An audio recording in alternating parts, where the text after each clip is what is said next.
नमस्कार मित्रों, कैसे हो आप लोग? Everything is fine. एमपीपीसीएस मुख्य परीक्षा 2018 के प्रश्नों में आधुनिक भारत में हम लोग चर्चा कर रहे थे और अब ये प्रश्न आपके सामने, बिरसा मुंडा आंदोलन का एक संक्षिप्त विवरण दीजिए।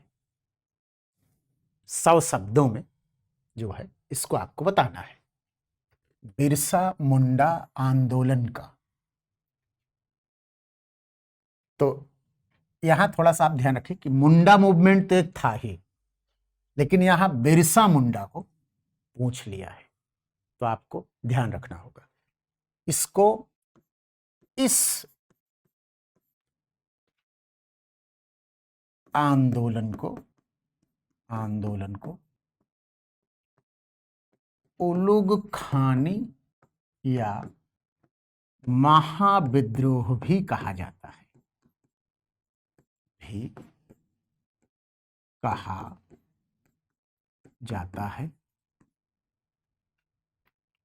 जो 1874 ईस्वी में शुरू हुआ और 1901 ईस्वी में समाप्त हुआ।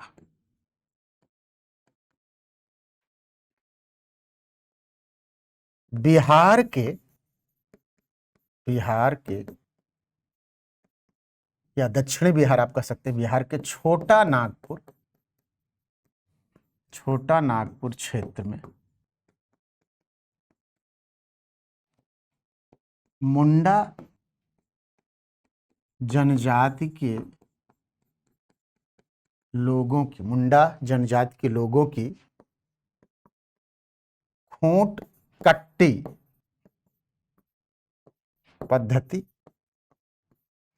जिससे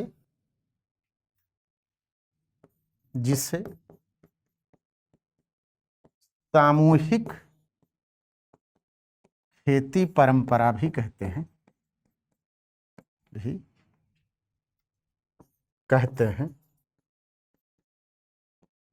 के ऊपर ठेकेदार, जमींदार एवं महाजनों ने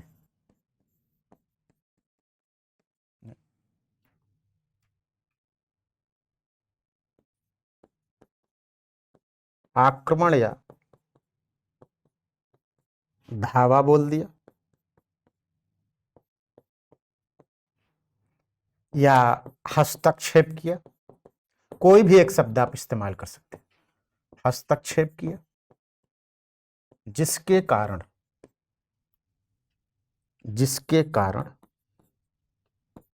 मुंडा लोगों ने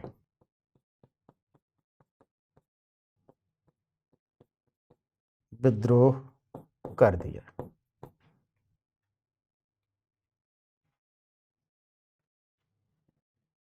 अब चाहे आप थोड़ा सा चेंज करके पैराग्राफ लिख सकते हैं। 1895 में बिरसा मुंडा ने विद्रोह का नेतृत्व किया।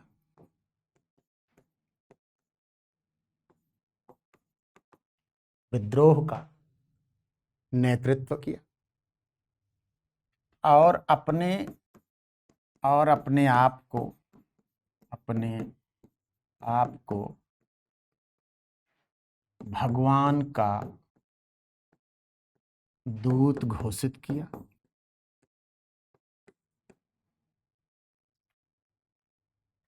तथा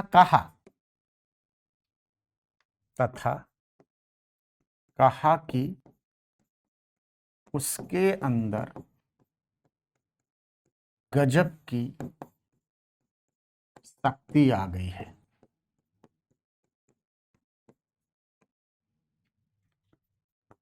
बिरसा मुंडा ने सिंह मोगा की पूजा करने की बात, सिंह मोगा की पूजा करने की बात की तथा लोगों को हथियार बंद होने की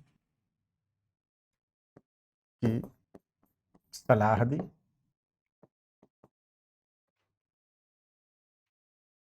दी। और कहा कि क्रिसमस की पूर्व संध्या पर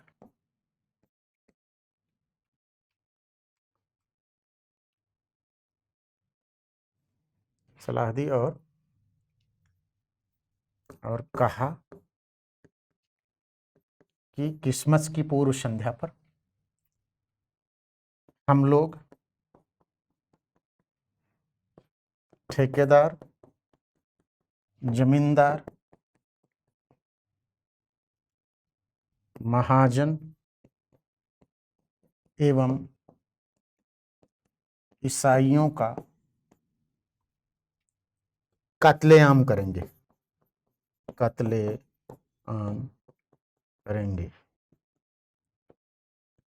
मुंडा महिलाओं ने भी इस विद्रोह में भाग लिया। इससे यह विद्रोह बहुत तेजी से फैला।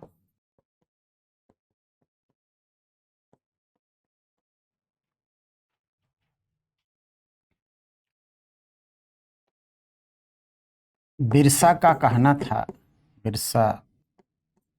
मुंडा का कहना था कि कलयुग को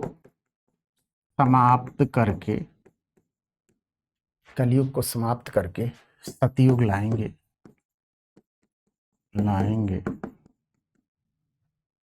और मुंडा शासन की स्थापना करेंगे।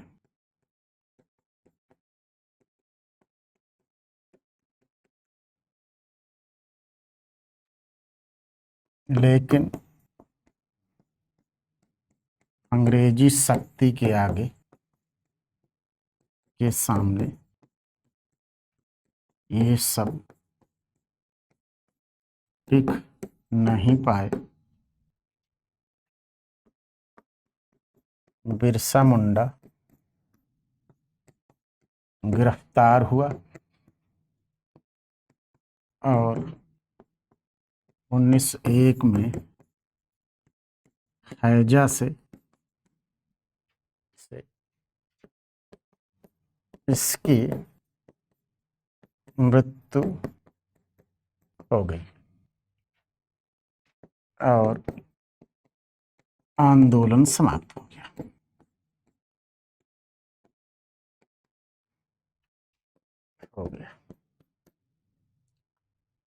ये तो रहा उत्तर। आपको इतना लिखना है।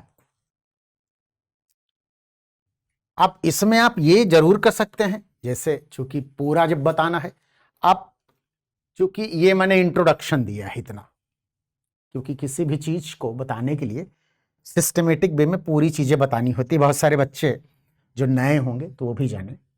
इसमें आप एक चीज ये कर सकते हो कि इसको थोड़ा सा कम करना चाहो तो कम कर सकते हो, लेकिन ज्यादा नहीं कम करना है।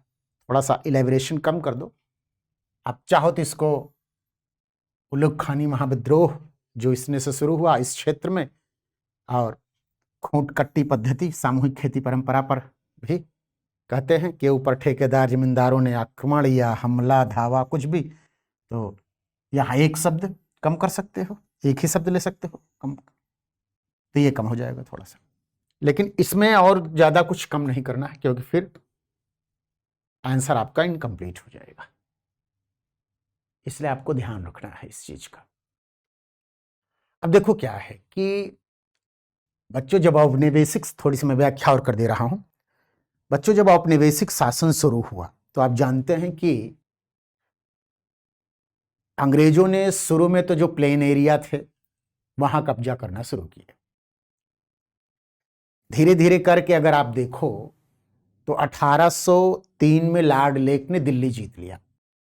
लॉर्ड वेलेस्ली के काल में जब उत्तरी और दक्षिणी भारत में अभियान शुरू हुए तो उस क्रम में 1803 में लॉर्ड लेक ने दिल्ली जीत लिया। यानी एक तरह से इन्होंने संपूर्ण भारत को कमोबेश जीत लिया। ये अलग बात है कि अभी कुछ कुछ शक्तियां थीं जिनको उनको परास्त करना था, लेकिन कोई बड़ी शक्ति नहीं थी। इसको ऐसे भी देखो बच्चों कि जब 1799 में टीपू लड़ता हुआ मारा गया तो लॉर्ड वेलेस्ली ने क्या किया कि जमीन पर पैर पटका और कहा कि पूर्व का साम्राज्य मेरे कदमों में है। कहने का मतलब यह है बच्चों कि अंग्रेजों के द्वारा 1757 से लेकर के और 1857 के बीच यानी 100 वर्षों में लगभग संपूर्ण भारतीय परिक्षेत्र को जीत लिया गया। इस क्रम में इन्होंने धीरे धीरे करके जो जनजातीय क्षेत्र थे उसको भी जीतना शुरू कर दिया। अब इसका रिजल्ट यह निकला कि जनजातीय क्षेत्रों को इन्होंने जब जीता तो उनकी जो परंपराएं थी, चाहे वो खेती की परंपरा हो चाहे जो परंपरा हो, उसको भी उनमें हस्तक्षेप करना शुरू किया। अब इसका रिजल्ट यह निकला कि इनकी परंपराओं में, इनकी आर्थिक गतिविधियों में, इनकी संस्कृति में, इनकी दिनचर्या में या जीवन दर्शन में हस्तक्षेप करना जब अंग्रेजों ने शुरू किया तो ये अगेंस्ट हो गए। कारण आदिवासी जो कम्युनिटी थी, मोटे तौर पर अगर आप देखो, मान लीजिए इस प्रश्न में तो मुंडा विद्रोह पूछ लिया, कल को आपसे पूछ सकता है संपूर्ण भारत को आदिवासी विद्रोह के संदर्भ में पूछ सकता है। तो आपको मोटे तौर पर ये चीजें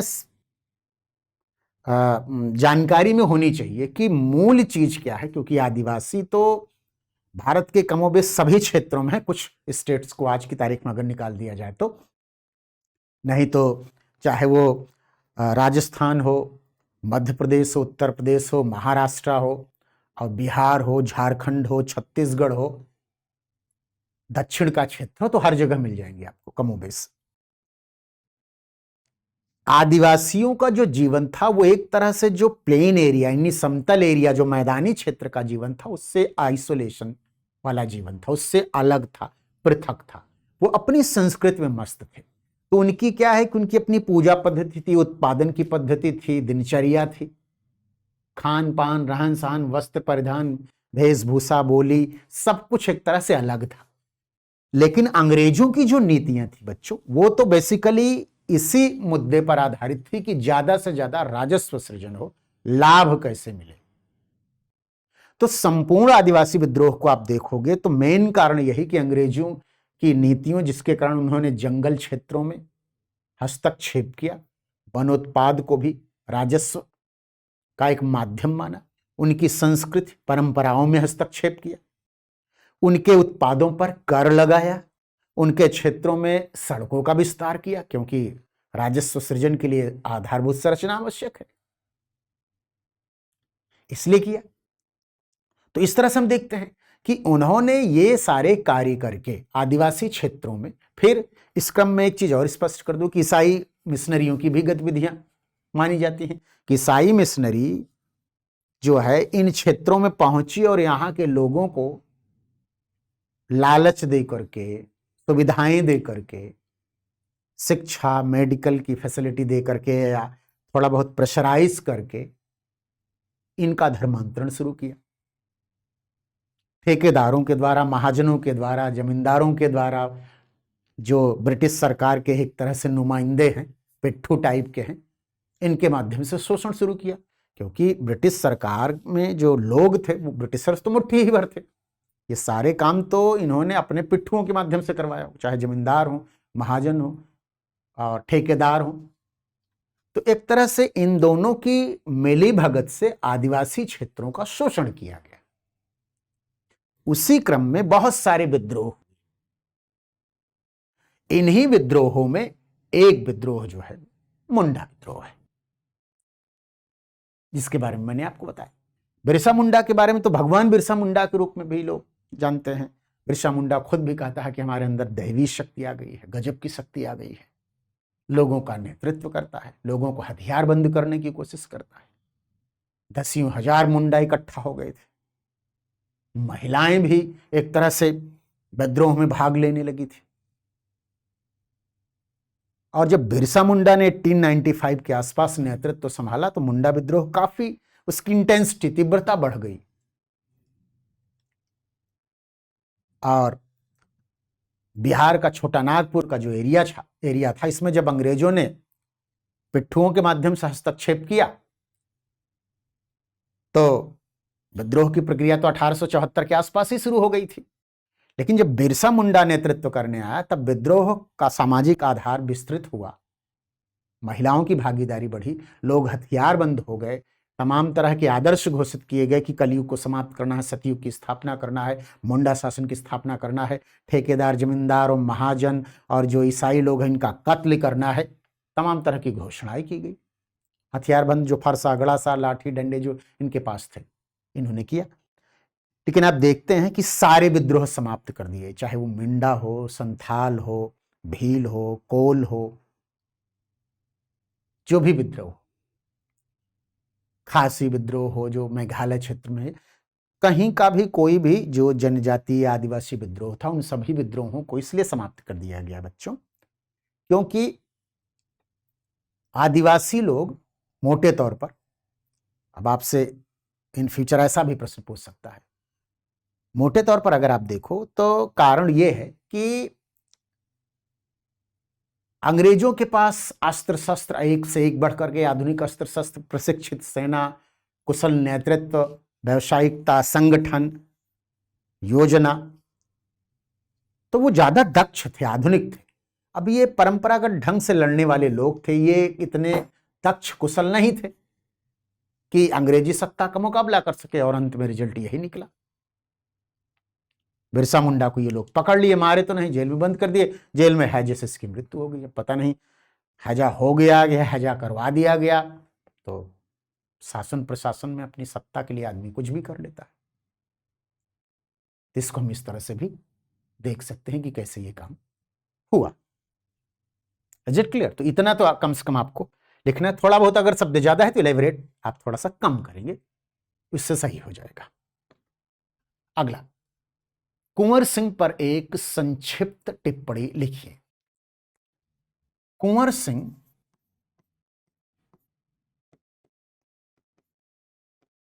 बिहार के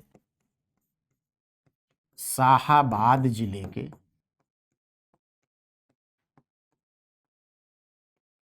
जगदीशपुर के जमींदार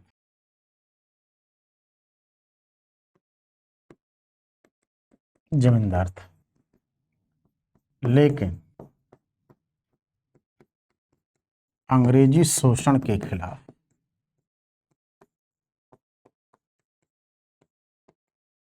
इन्होंने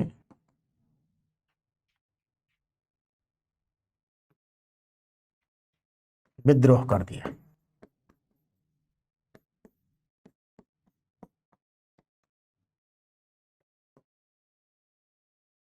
इसके बाद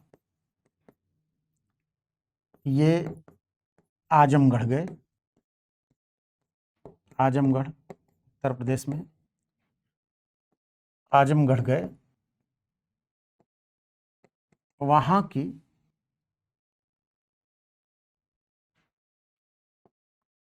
की अतरौलिया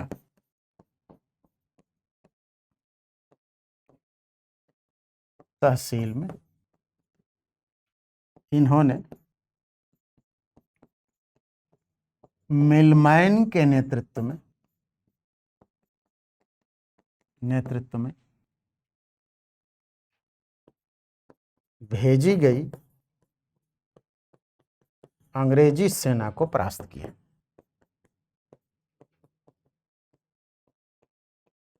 फिर डेम्स के नेतृत्व में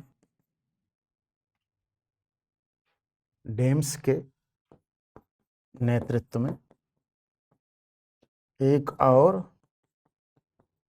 सेना आई, जो मिलमैन के साथ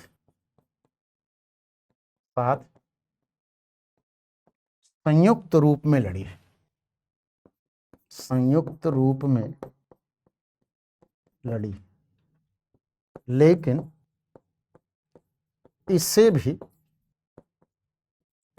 कुंवर सिंह ने परास्त किया।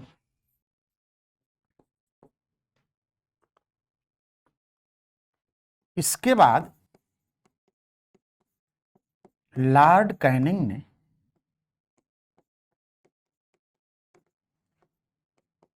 मार्क के नेतृत्व में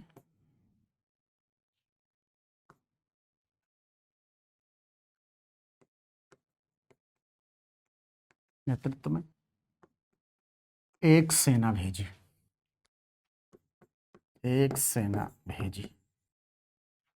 इससे भी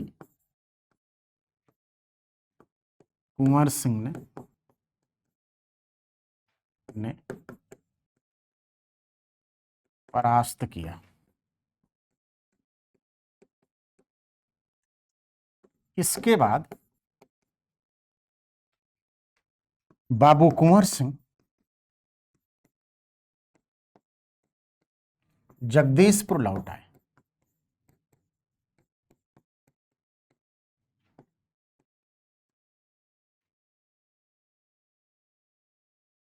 फिर अंग्रेजों ने ली ग्रांड के नेतृत्व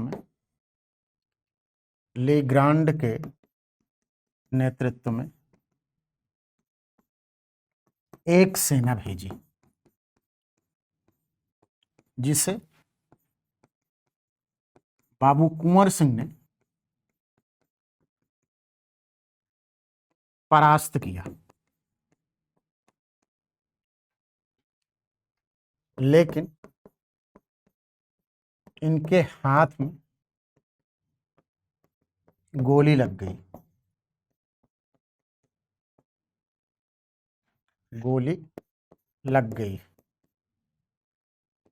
फिर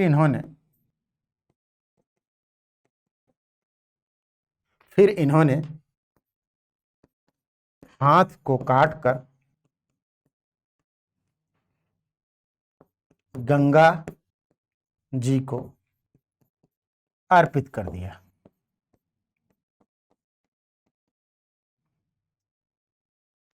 26 अप्रैल को 1858 को इनकी मृत्यु हो गई। इनके बाद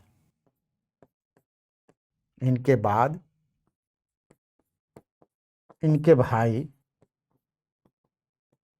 अमर सिंह ने विद्रोह का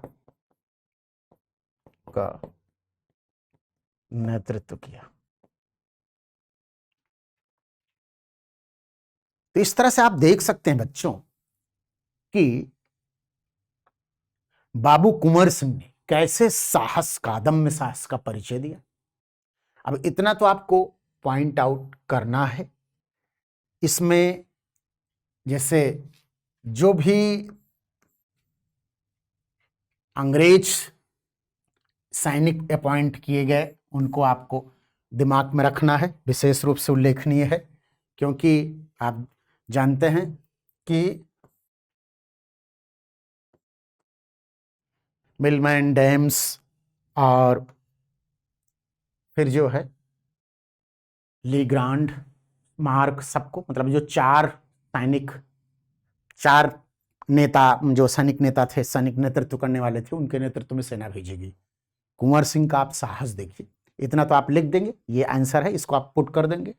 इसको आप, चूंकि कुंवर सिंह कभी रिपीट हो सकता है कभी भी, तो ये आप बिल्कुल आप इतना दिमाग में रखो और इतना आप लिख देंगे तो आपको अच्छा नंबर मिल जाएगा, क्योंकि वो देखेगा कि इसने फैक्ट्स पर्याप्त डाल दिया है। कैसे बिहार से वो आजमगढ़ आए, फिर आजमगढ़ से कैसे जगदीशपुर गए, फिर कैसे उनको गोली लगी और अंत में उनकी मृत्यु हुई। उनकी मृत्यु से विद्रोह समाप्त नहीं हुआ, क्योंकि उनके भाई अमर सिंह ने विद्रोह को जारी रखा। बाद में विलियम टेलर और विंसेंट आयर, इन दोनों लोगों ने मिलकर के विद्रोह को पूरी तरह से दबा दिया।